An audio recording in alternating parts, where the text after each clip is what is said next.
Assalamualaikum warahmatullahi wabarakatuh. Halo Sohib EDC, saya Dr. Mary Giovedi Eclipsia Junior Spesialis Mata. Kali ini saya akan mencoba menjawab pertanyaan-pertanyaan yang dari Sohib EDC di rumah.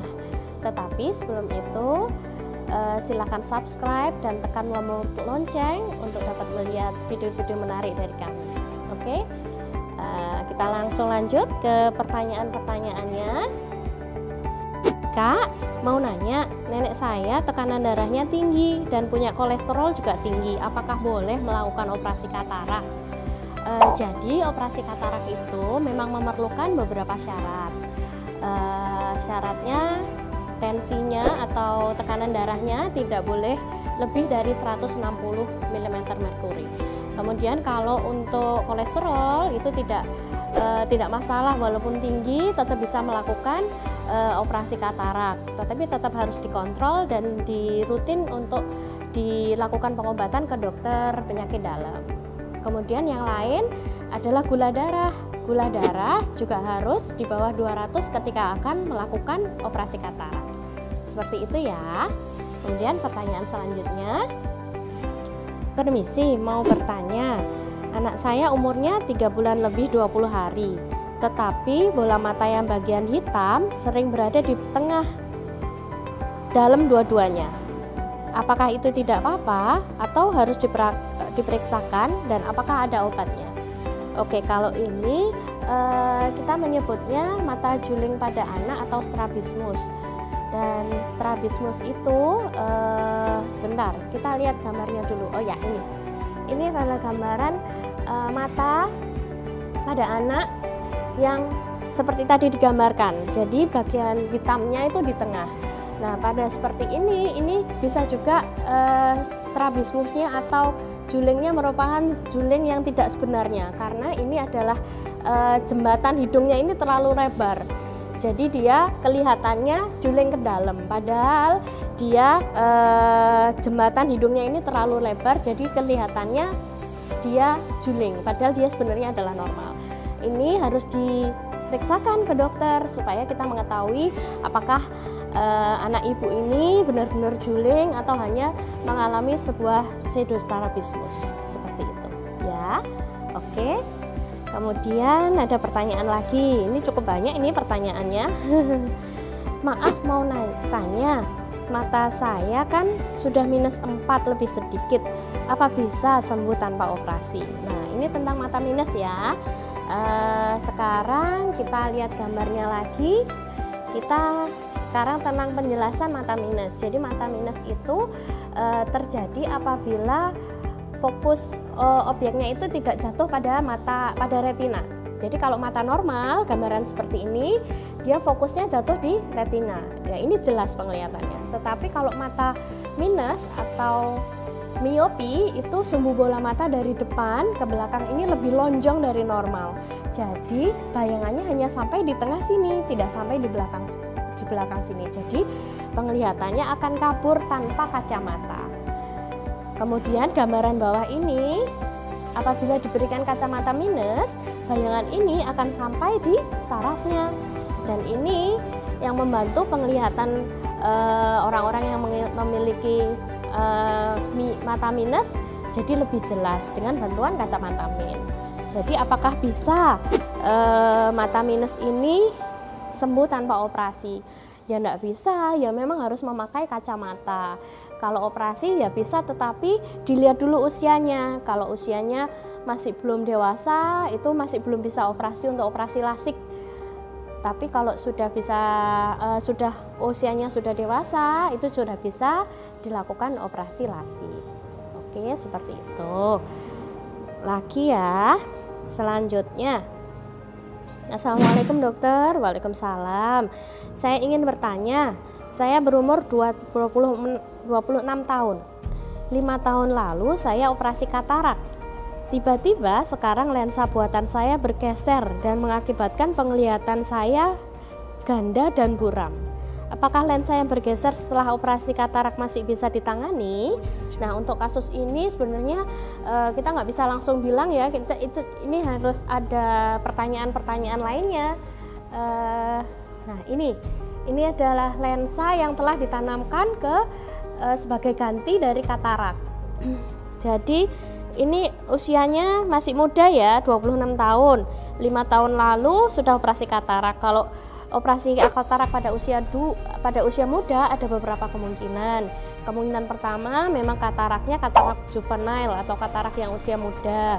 Kemungkinan kedua ada trauma sebelumnya. Kalau ada trauma itu harus diketahui apakah apakah kantong penyangga yang belakang ini masih bagus ketika dilakukan operasi itu. Jadi dicari juga sebabnya bergesernya kenapa. Apakah dari kantongnya atau ada sebab yang lain seperti itu. Apakah bisa dioperasi katarak lagi gitu. Operasi lensa bergeser.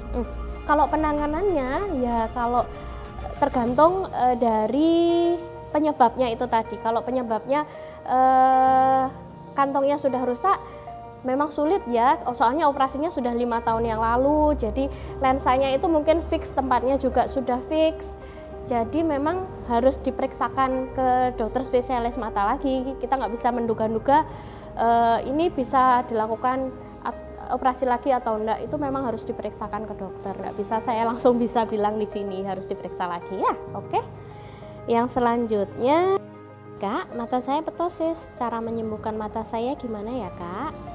Oke, untuk ptosis ini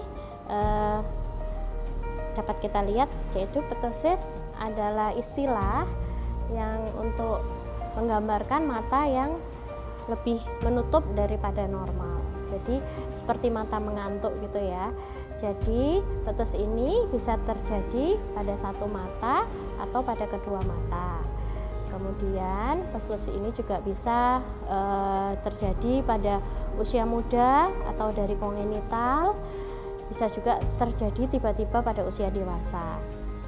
Kalau pada usia dewasa ini kita lebih waspada ya, soalnya bisa disebabkan dari sebab lain di luar mata, seperti ada gangguan saraf, bisa dari rongga bola mata, seperti itu juga. Oke. Kemudian bagaimana penanganannya? Jadi penanganan mata ptosis ini tergantung penyebabnya.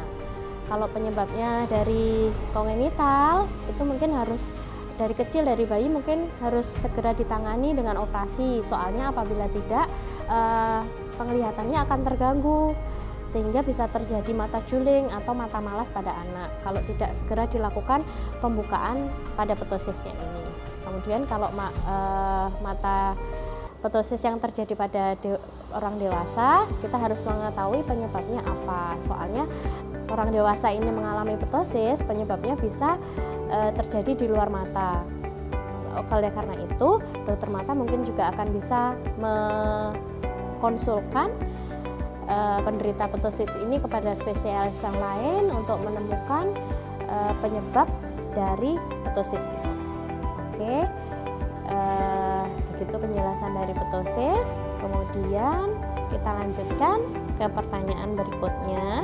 Oke, kita masuk ke pertanyaan selanjutnya ya. Kak, kenapa di mata saya ada benjolan di dalam kelopak matanya dan berwarna merah? Bahaya tidak? Nah, benjolan pada kelopak mata ini penyebab yang sering terjadi adalah hordeolum. Kita lihat gambarannya. Ya, hordeolum ini bisa terjadi di dalam di dalam kelopak mata, yaitu hordeolum interna. Kemudian ada juga hordeolum yang letaknya di luar atau hordeolum eksterna. Hordeolum ini bisa disebabkan karena infeksi dari bakteri. Yang paling sering ialah bakteri Staphylococcus. Apabila hordeolum ini terjadi, gejalanya pada awal-awal bisa terjadi merah, terus terjadi pembengkakan, nyeri, bisa juga terjadi demam. Kalau pada fase-fase awal seperti ini justru tidak disarankan dilakukan insisi, jadi lebih baik dilakukan pengobatan terlebih dahulu untuk meredakan infeksinya. Jadi bisa dilakukan, biasanya kami melakukan pengobatan baik itu topikal pada salep mata pada mata, atau bisa juga ditambahkan dengan obat-obat minum. Nah, hordeolum Ini apa penyebabnya? Penyebabnya bisa berbagai macam, antara lain ialah pemakaian kosmetik yang kadaluarsa pada mata, kemudian tidak menghapus kosmetik pada ketika tidur, jadi maskaranya tetap ada, seperti itu bisa mengakibatkan hordeolum juga. Selain itu kurang higienis, jadi cara membersihkannya juga tidak bagus, itu juga bisa menyebabkan hordeolum ini. Ketika terjadi hordeolum, lebih baik dibersihkan secara teratur, bisa juga dibantu dengan kompres hangat. Kalau memang belum mereda, lebih baik ke dokter mata agar bisa ditangani dengan penanganan yang sesuai. Oke, seperti itu untuk hordeolum. Oke. Baiklah, itulah Sohib EDC jawaban dari pertanyaan-pertanyaan yang telah masuk ke kami. Kalau Sohib EDC juga ada pertanyaan, silahkan DM melalui IG atau FB EDC TV, atau bisa langsung di bawah melalui komen. Oke? Terima kasih. Wassalamualaikum warahmatullahi wabarakatuh.